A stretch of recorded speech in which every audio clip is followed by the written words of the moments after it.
Welcome, fellow travelers and seekers of the unknown. Today, we're setting sail to one of the most mysterious islands in the Mediterranean, a place that many know for its turquoise waters, stunning beaches, and ancient temples, but we are not here for the usual postcards. This is Malta like you have never seen it before. Behind the sun-soaked facades and busy tourist sites lies a labyrinth of dark legends, forgotten tunnels, and places so steeped in history and mystery that even locals hesitate to speak about them. Once you've heard these stories, you will never look at Malta the same way again. Let's start in Valletta, the capital city, where golden limestone walls gleam under the blazing sun. Tourists walk Republic Street, stop at cafes, and admire the Baroque churches. But beneath their feet lies a network of tunnels, some dating back to the Knights of St. John. Others expanded during World War II. These tunnels were not only used for protection against bombs, but were also places where secrets were exchanged, plans whispered in the dark, and, according to some, rituals still echo.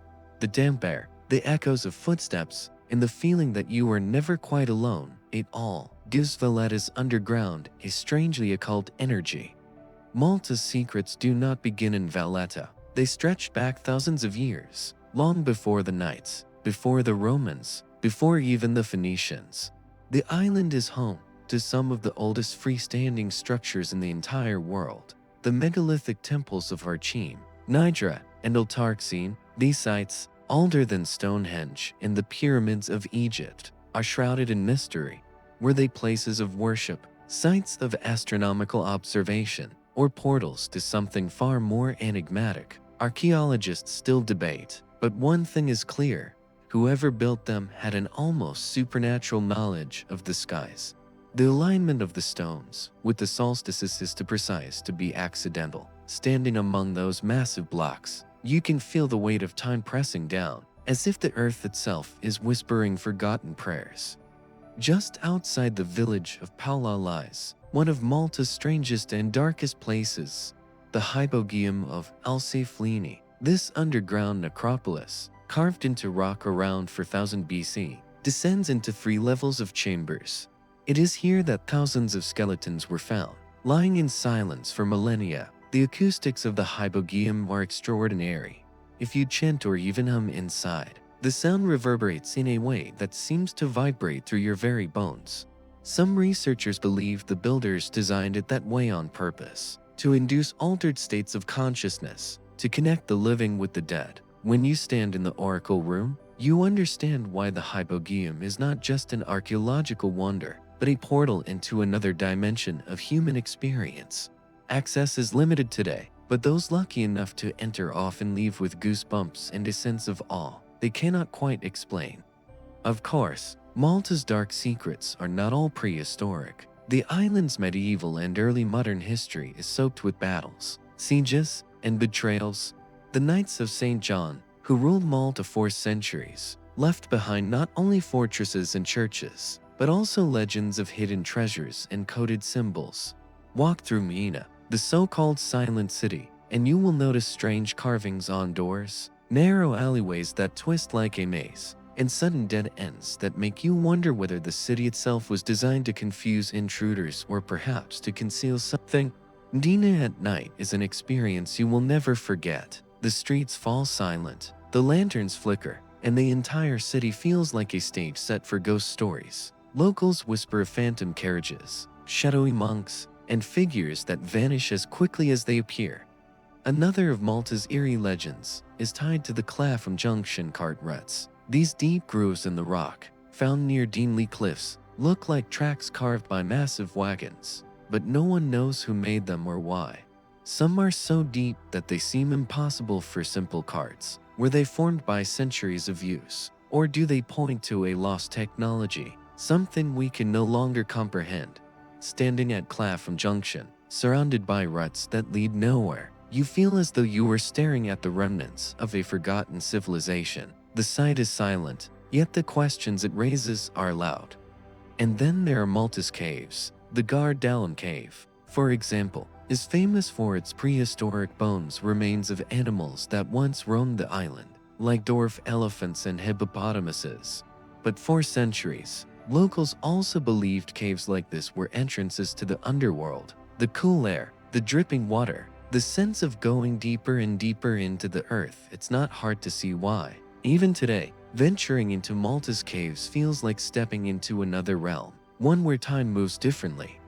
Perhaps the most unsettling stories come from the island's relationship with war. During World War II, Malta was one of the most heavily bombed places on Earth.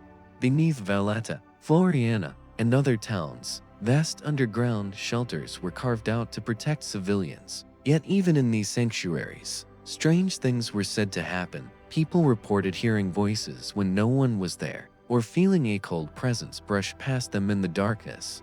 Trauma, fear, and death leave an imprint. In Malta, where so much blood has been spilled over the centuries, the land itself seems to remember.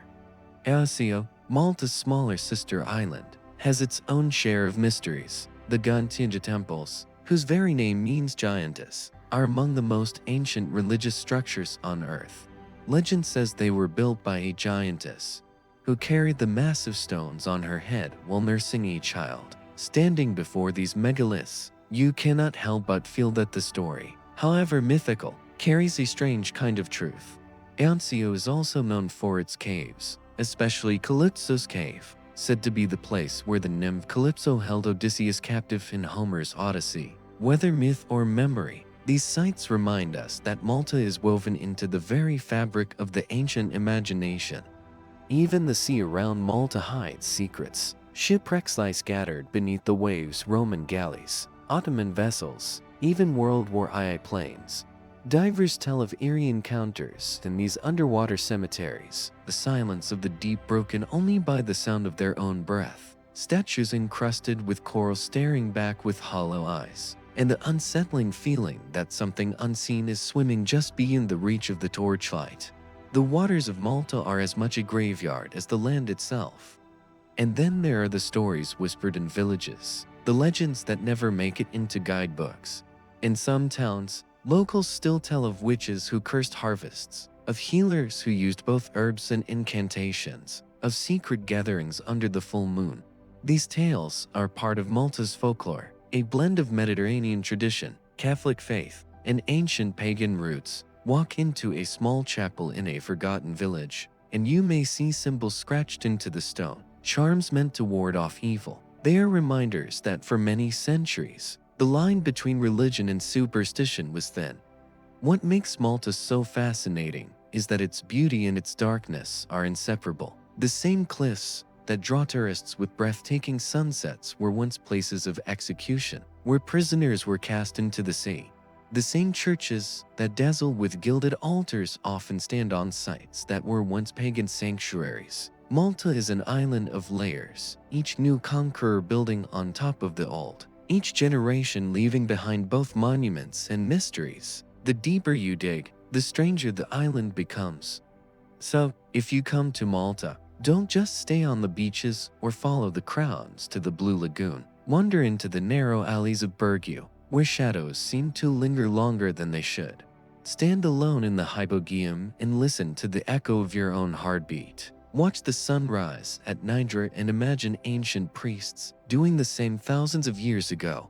Because Malta is not just a vacation spot, it is a place where the ancient and the modern collide, where myths breathe through stone, and where secrets are waiting for those brave enough to look for them.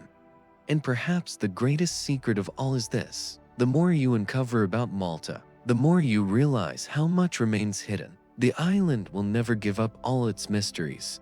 It will always hold something back, a whisper in the dark, a riddle carved in stone, a story waiting for the next traveler to tell.